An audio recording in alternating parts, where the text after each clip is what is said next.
Hello, എന്തൊക്കെയാ വിശേഷങ്ങൾ? എല്ലാവരും സുഖമായിട്ടിരിക്കുന്നോ? നമ്മളിവിടെ സുഖമായിട്ടിരിക്കുന്നു കേട്ടോ. കുറച്ച് ഹെൽത്ത് ഇഷ്യൂസൊക്കെ ഉണ്ടായിരുന്നെങ്കിലും ഇപ്പം അടിപൊളിയായിട്ട് പോകുന്നു. അങ്ങനെ ഒരു വൈകുന്നേരം നമ്മളിങ്ങനെ ഒന്ന് മയങ്ങിയൊക്കെ എണീറ്റു. ചൂട് കാരണേ നമുക്കൊരു പണിയെടുക്കാൻ തോന്നില്ലല്ലോ. അങ്ങനെ മയങ്ങിയൊക്കെ എണീറ്റ സമയമാണ്. നല്ല കാറ്റ് പുറത്ത്. അപ്പോൾ നമ്മുടെ അടുത്ത മാവൊക്കെ ഇങ്ങനെ നിന്ന് നന്നായിട്ട് ഉറഞ്ഞ് ആടുന്നു കേട്ടോ. അതിൽ അത്യാവശ്യം നന്നായിട്ട് പഴുത്ത മാങ്ങയൊക്കെ വന്നിട്ടുണ്ട്. നിറയെ അങ്ങനെ നന്നായിട്ട് പഴുക്കുന്ന മാങ്ങയാണ് പറിച്ചിട്ട് പോകുന്നുള്ളൂ. അപ്പം മൊത്തത്തിൽ അങ്ങനെ പറിക്കാത്തത് കൊണ്ട് നിറയെ മാങ്ങയുണ്ട് അതിലെ. അപ്പം നമ്മളിങ്ങനെ വാതിലിങ്ങനെ തുറക്കുമ്പോൾ അല്ലെങ്കിൽ ജനലിങ്ങനെ തുറക്കുമ്പോൾ ഇതാണ് കാണുക. അപ്പോൾ കാറ്റൊക്കെ വരുമ്പോഴേക്ക് നല്ല ഒരു ഒച്ചപ്പാടും ബഹളവും. ഇതിൻ്റെ താഴെ ഒരു ഷീറ്റ് ഇട്ടിരിക്കുന്ന കാരണം ഓരോ മാങ്ങ ഇങ്ങനെ പൊഴിഞ്ഞു വീഴുമ്പോഴും ഒച്ചപ്പാടാണ്. അതിൻ്റെ ഇടയ്ക്ക് വന്നിട്ട് നല്ല പഴുത്ത മാങ്ങ നോക്കിയിട്ട് അണ്ണാനും പക്ഷികളും അതേപോലെയൊക്കെ ഇങ്ങനെ വന്നിരുന്ന് കഴിക്കും. അതിൻ്റെ ഒച്ചപ്പാടും ബഹളവും ഒക്കെ വേറെ. അപ്പം നല്ലൊരു തണുത്ത കാറ്റ് കൊണ്ടിട്ടാണ് കേട്ടോ നമ്മൾ എണീക്കുന്നത്. അപ്പോൾ പുറത്തേക്ക് നോക്കുമ്പോൾ മനസ്സിലായി ഏകദേശം മഴ വരാനുള്ള സമയമായിട്ടുണ്ട്. കാരണം അങ്ങനത്തെ ഒരു കുളിർമ. എന്നാൽ വേഗം ചായ ഇട്ടേക്കാലോ എന്ന് വിചാരിക്കുമ്പോഴത്തേക്ക് വേഗം മഴ പെയ്തു കേട്ടോ. കാരണം ചൂടായിരിക്കുമ്പം എല്ലാവർക്കും ഇങ്ങനെ ചായ കുടിക്കാനൊന്നും തോന്നില്ലല്ലോ. അങ്ങനെ തോന്നാത്ത ഒരാളാണ് കേട്ടോ ഞാൻ. ചൂടാവുമ്പോൾ നന്നായിട്ട് തണുത്ത വെള്ളവും തണുപ്പാവുമ്പോൾ നന്നായിട്ട് ഇങ്ങനെ ചൂട് ചൂട് സാധനങ്ങൾ കഴിക്കാൻ തോന്നും. അങ്ങനെ നമ്മൾ ബാൽക്കണിയിലേക്ക് ഇറങ്ങി നോക്കുമ്പോഴത്തേക്ക് നല്ല കാർമേഘമെല്ലാം ഉരുണ്ടുകൂടി അത്യാവശ്യം നല്ല തണുത്ത കാറ്റൊക്കെ വീശി മഴ ഇങ്ങനെ മെല്ലെ മെല്ലെ ഒറ്റയടിക്ക് അങ്ങനെ വന്നു പോവല്ല, മെല്ലെ ഇങ്ങനെ വരുന്നു. അപ്പം തന്നെ നമ്മുടെ ശമ്പൂട്ടിന് വിശക്കാൻ തുടങ്ങി. ആൾ പറഞ്ഞു, അമ്മ എനിക്ക് മാഗി ഉണ്ടാക്കി തരുമോ ചോദിച്ചു. പക്ഷെ ആൾക്ക് ഉണ്ടാക്കുമ്പോൾ ഒരു സാധനം അതിനകത്ത് ഇടാൻ പാടില്ല. ഉള്ളിയോ ഗ്രീൻ പീസോ അല്ലെങ്കിൽ ക്യാരറ്റോ ഒന്നും ഇടാണ്ട് ഇങ്ങനെ ആക്കി കൊടുക്കണം. അങ്ങനെ ആക്കി അതിന് ശേഷം ഞങ്ങൾ ചായയും ഉണ്ടാക്കി വന്നു കേട്ടോ. പക്ഷെ എന്താണെന്നറിയോ, പെട്ടെന്നൊരു മഴ പെയ്തതായതുകൊണ്ട് തന്നെ നമുക്ക് ചായക്കടികളൊന്നും ഉണ്ടാക്കാൻ പറ്റില്ല. അതിനുള്ള സമയം ഉണ്ടായില്ല. കാരണം മഴ പെയ്യാൻ തുടങ്ങിയതിന് ശേഷമാണ് ഞാൻ ചായ എടുക്കുന്നതിനെ കുറിച്ച് തന്നെ ചിന്തിച്ചതേ. അങ്ങനെ കുറച്ച് കഴിഞ്ഞപ്പോൾ നമ്മൾ ചായയൊക്കെ ഇട്ട് കയ്യിലുണ്ടായിരുന്ന ഒരു പാക്കറ്റ് റസ്കൊക്കെ പൊട്ടിച്ച് അങ്ങനെ ചായ കുടിച്ച് കുറേ സമയം സ്പെൻഡ് ചെയ്തു കേട്ടോ. ഇന്നിനി വൈകിട്ടേ വരൂ എന്ന് പറഞ്ഞിട്ടുള്ള പ്രജി അപ്പോഴേക്കും വന്നു കേട്ടോ. മഴ ആയത് കാരണം അവരുടെ ഷെഡ്യൂളൊക്കെ കുറച്ച് അങ്ങോട്ടും ഇങ്ങോട്ടും മാറ്റി. അതുകൊണ്ട് പ്രജിയും വേഗം വന്നു. നമ്മളെല്ലാവരും ഒരുമിച്ച് ചായ കുടിച്ചു കേട്ടോ. അപ്പം നല്ല ഭംഗിയല്ലേ ഈ ഒരു മഴ ഇങ്ങനെ ആസ്വദിച്ച് ചായ കുടിക്കാനായിട്ട്. അപ്പോൾ അവിടെ കുറച്ച് കടല ഫ്രൈ ചെയ്തതൊക്കെ ഉണ്ടായിരുന്നു. അതൊക്കെ ഒരുമിച്ചാണ് കേട്ടോ കഴിക്കുന്നത്. അപ്പോൾ ശമ്പൂട്ടൻ വന്നിട്ട് ഇങ്ങനെ എന്നോട് ഓരോന്ന് പറഞ്ഞുകൊണ്ടിരിക്കുകയാണ്. മാഗി കഴിച്ചു കഴിഞ്ഞു അമ്മ, സൂപ്പറാണ്. അപ്പോൾ വീഡിയോ എടുക്കുന്ന കണ്ടപ്പോഴത്തേക്ക് ആള് ഭയങ്കര ഉമ്മ വെപ്പും അങ്ങനത്തെ പരിപാടിയൊക്കെ ആയിരുന്നു കേട്ടോ. അപ്പം ചൂടായതുകൊണ്ട് തന്നെ ആള് കുഞ്ഞു ഡ്രസ്സൊക്കെ ഇടുക. കാരണം ഭയങ്കര നമ്മൾ ഒരു കണ്ണൂർ വീട്ടിലെയോ അല്ലെങ്കിൽ ആലപ്പുഴ വീട്ടിലെ പോലൊന്നും അല്ല. ഇവിടെ നമ്മൾ വെള്ളം ഇങ്ങനെ നമ്മുടെ ദേഹത്തു നിന്ന് ഒഴുകിക്കൊണ്ടിരിക്കും, വേർപ്പിങ്ങനെ. അപ്പം ആ ഒരു സിറ്റുവേഷനിൽ ഈ ഒരു മഴ കിട്ടുക എന്ന് പറഞ്ഞാൽ ഭയങ്കര ഒരു എന്താണ് ഒരു ഭയങ്കര സന്തോഷമാണ്. പക്ഷെ പേടിയാണ്. കാരണം നമുക്ക് ഉറപ്പാണ് ഈ ഒരു മഴ കഴിഞ്ഞാൽ ഒരു ജൂണിലേക്ക് എന്താണ് ഇനി മഴക്കാലത്തിന് ജൂൺ വരെ സമയമുണ്ടല്ലോ. അപ്പോൾ ഇനി വരാൻ പോകുന്ന വലിയൊരു ചൂടായിരിക്കും, വലിയൊരു ചൂടുകാലമായിരിക്കും എന്ന് ഉറപ്പായിരുന്നു. കാരണം ആ ഒരു ചൂടിന് തൊട്ട് മുമ്പുള്ളൊരു മഴയാണെന്ന് നമുക്ക് 100% ഉറപ്പായിരുന്നു കേട്ടോ. അപ്പോൾ നമ്മുടെ വെതർ ഫോർകാസ്റ്റിൽ ഇന്നൊരു മഴ ഉണ്ടെന്ന് പ്രെഡിക്റ്റ് നമ്മൾ അങ്ങനെ പറഞ്ഞതുകൊണ്ട് നമുക്കൊരു വിശ്വാസം ഉണ്ടായിരുന്നു. എന്നാൽ ഇത്ര നേരം മഴ നിൽക്കും എന്ന് വിചാരിച്ചില്ല കേട്ടോ. അങ്ങനെ ഞങ്ങൾ കുറച്ച് നേരം ഇങ്ങനെ പൂന്തോട്ടത്തിലേക്ക് നോക്കി. അവിടെ കുറേ മരങ്ങളൊക്കെ പൂമരങ്ങളൊക്കെ ചാഞ്ഞിട്ടുണ്ട്. മാവൊക്കെ ഇങ്ങനെ ആടി ഉലഞ്ഞിങ്ങനെ ക്ഷീണിച്ച് നിൽക്കുന്നുണ്ട്.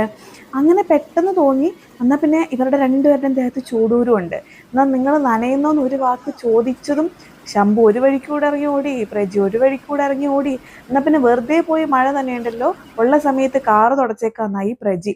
അപ്പം ഇതാണ് കേട്ടോ നമ്മുടെ കുട്ടികൾ വളരെ സ്പോഞ്ച് ആണെന്ന് പറയുന്നത്. കുട്ടികൾ നമ്മൾ ചെയ്യുന്ന എല്ലാം വളരെ പെട്ടെന്ന് കോപ്പി ചെയ്യും, അല്ലെങ്കിൽ നമ്മൾ ചെയ്യുന്നത് പോലെ ചെയ്യാൻ അവർക്ക് ഇഷ്ടമാണ്. ഇപ്പോൾ നമ്മൾ എല്ലാവരും ഫോൺ കണ്ടുകൊണ്ടിരിക്കുകയാണെങ്കിൽ ഓട്ടോമാറ്റിക്കലി കുഞ്ഞുങ്ങളും ഫോൺ കണ്ടുകൊണ്ട് തന്നെ ഇരിക്കും. അതേപോലെ നമ്മൾ പുറത്തേക്ക് പോവുകയാണെങ്കിൽ അവർ നമ്മുടെ കൂടെ വരും. നമ്മൾ കളിക്കുകയാണെങ്കിലോ അല്ലെങ്കിൽ പുസ്തകങ്ങൾ വായിക്കുകയാണെങ്കിലോ നമ്മളെപ്പോലെ തന്നെ അവർ ചെയ്യും.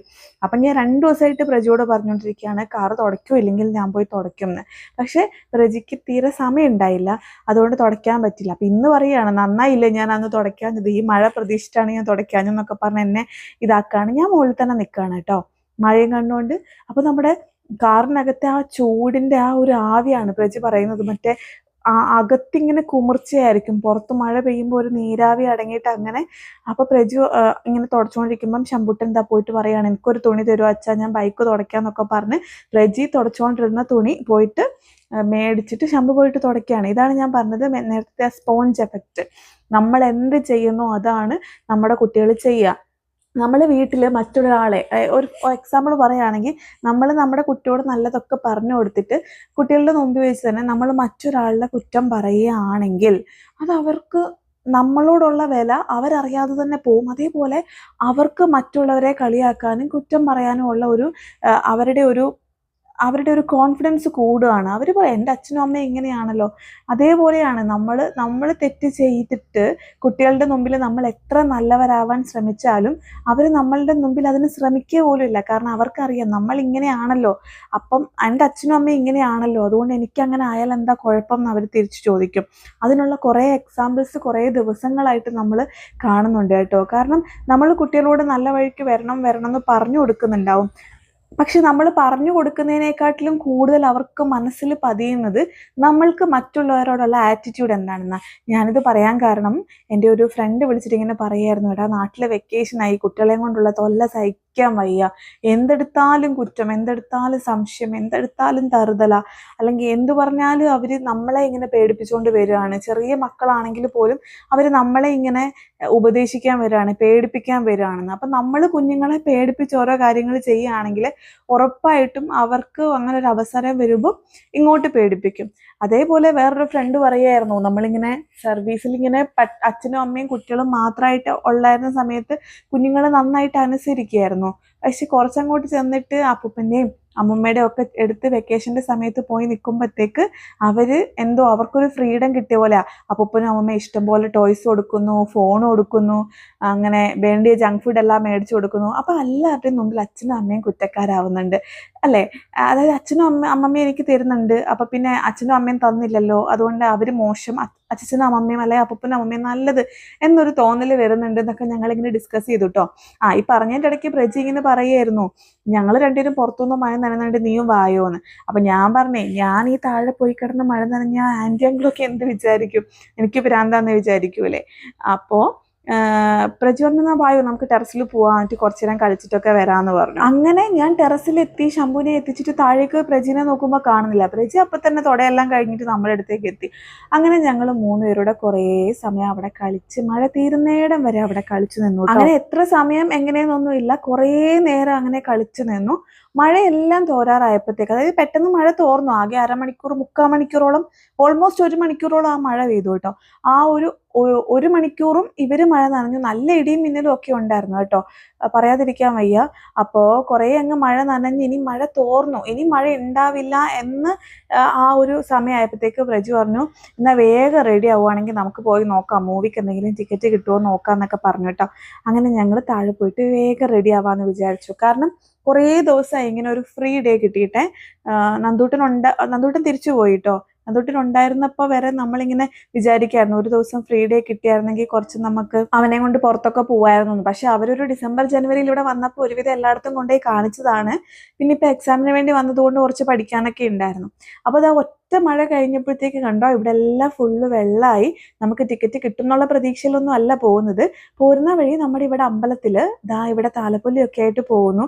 അവിടെ അമ്പലത്തിൽ ഉത്സവമായിരുന്നു. പക്ഷെ നമുക്ക് പോകാൻ പറ്റിയിരുന്നില്ല. കാരണം പ്രജി എപ്പോഴും ഡ്യൂട്ടി കഴിഞ്ഞ് വരുമ്പോൾ 7:30-8 മണിയൊക്കെ ആവും. അപ്പോഴത്തേക്ക് അവിടെ ദീപാരാധനയൊക്കെ കഴിഞ്ഞിട്ടുണ്ടാവും. അങ്ങനെ പോകാൻ പറ്റിയിരുന്നില്ല. അപ്പോൾ പ്രജി പറയുമായിരുന്നു, നാളെ പറ്റുമെങ്കിൽ നമുക്ക് അമ്പലത്തിലൊന്ന് പോവാന്നേ, കാരണം നമ്മൾ ഇതുവരെ അമ്പലത്തിൽ പോയിട്ടില്ല. അപ്പോൾ ഇങ്ങനെ ഉത്സവം നടക്കുകയാണല്ലോ, ഈ അമ്പലമാണ് കേട്ടോ, വരമ്പത്തമ്പലം. അപ്പോൾ നമുക്ക് നാളെ പോകാമെന്ന് വിചാരിക്കുന്നു. എന്നാലും ഇപ്പം നമ്മൾ അതുവഴി കടന്നുപോയി, കാരണം ഇത് നമ്മൾ പ്രതീക്ഷിച്ചില്ല, ഓർത്തിട്ടില്ല, അതാണ് കേട്ടോ. അങ്ങനെ നമ്മൾ മൂവി കാണാൻ പോകാമെന്ന് വിചാരിച്ചു. അപ്പോൾ നമ്മൾ കാണാൻ പോകുന്ന ഫിലിം ഏതാണെന്ന് വെച്ചാൽ നമ്മുടെ ഭരതനാട്യം 2 മോഹിനിയാട്ടമാണ് കേട്ടോ. അപ്പോൾ ഈ ഒരു സിനിമ പെട്ടെന്നൊന്നും കാണാൻ പറ്റില്ല, OTT വന്നിട്ടേ കാണാൻ പറ്റൂ എന്നൊക്കെയാണ് നമ്മൾ വിചാരിച്ചത്, ഈ ഒരു ഡ്യൂട്ടി ഷെഡ്യൂൾ കാരണം. അപ്പം 8:15-നാണ് മൂവി തുടങ്ങുന്നതെങ്കിലും 8:10 ഞങ്ങൾ അവിടെ എത്തിയിട്ട് പോലും ഗേറ്റ് തുറന്നിട്ടുണ്ടായിരുന്നില്ല. കാരണം പത്മയിലാണ് കേട്ടോ പോയത്. അപ്പം ഗേറ്റ് തുറന്നിട്ടുണ്ടായിരുന്നില്ല. ഭയങ്കര തിരക്കെന്ന് പറഞ്ഞാൽ ഭയങ്കര തിരക്ക്. അപ്പോൾ 8:15 ഷോയ്ക്ക് നമുക്ക് കയറണം. ഏകദേശം ഒരു 8:10-12 ഒക്കെ ആയപ്പോൾ അവർ ഗേറ്റ് തുറന്നു തന്നു. കാരണം അതിന് മുമ്പുള്ള ഷോയ്ക്ക് ആൾക്കാർ ഇറങ്ങണമായിരുന്നല്ലോ, അതുകൊണ്ടാണ് കേട്ടോ. അങ്ങനെ ഞങ്ങൾ പോയിട്ട് ബൈക്കൊക്കെ പാർക്ക് ചെയ്തു. അപ്പോൾ ഓൾമോസ്റ്റ് എല്ലാവർക്കും അവിടെ ടിക്കറ്റൊക്കെ കിട്ടിയിട്ടാണല്ലോ വന്നിരിക്കുന്നത്.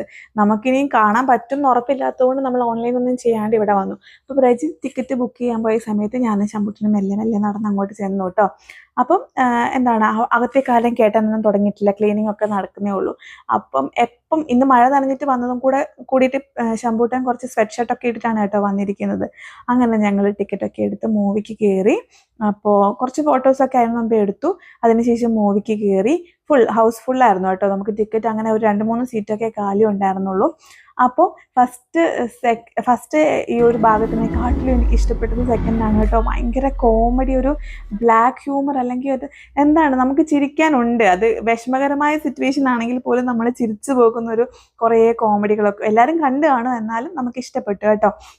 അത്രയും നല്ലൊരു മൂവി, നമ്മുടെ എല്ലാവർക്കും ഒരു ഫീൽ ഗുഡ് സിനിമ, നല്ല അടിപൊളി മൂവി. ഫീൽ ഗുഡ് എന്ന് മാത്രമല്ല, നമുക്കൊരു സന്തോഷം തരുന്ന മൂവിയായിരുന്നു കണ്ടിറങ്ങിയിട്ടും. പിന്നെ ഈ ചായക്കടയൊക്കെ കാണുമ്പോൾ പ്രജിക്കുള്ളൊരു പാർക്കിങ് ഞാൻ പലവട്ടം പറഞ്ഞിട്ടുണ്ടല്ലോ. അങ്ങനെ ഉപ്പുമുളകിലും പോയിട്ട് പാർക്ക് ചെയ്തു. ഈ ഒരു ദോശ കണ്ടിട്ട് സത്യമായിട്ട് എനിക്ക് കഴിക്കാൻ തോന്നിയില്ല കേട്ടോ.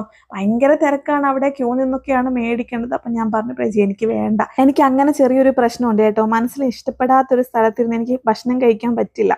അപ്പം അങ്ങനെതാ നമ്മൾ പെട്രോളൊക്കെ അടിച്ച് ഇനി തിരിച്ച് വീട്ടിലേക്ക് പോവാണ്. ലേറ്റ് നൈറ്റായി. അപ്പോൾ ഇനി നമുക്ക് ശമ്പൂട്ടൻ ഇനി മൺഡേ ആണ് സ്കൂൾ തുറക്കും, നാളെ സ്കൂളിൽ പോകണം, വെക്കേഷനൊന്നും ആയിട്ടില്ലല്ലോ. അപ്പോൾ വേറൊരു വീഡിയോ ആയിട്ട് ഇനി അടുത്ത ദിവസം കാണാം.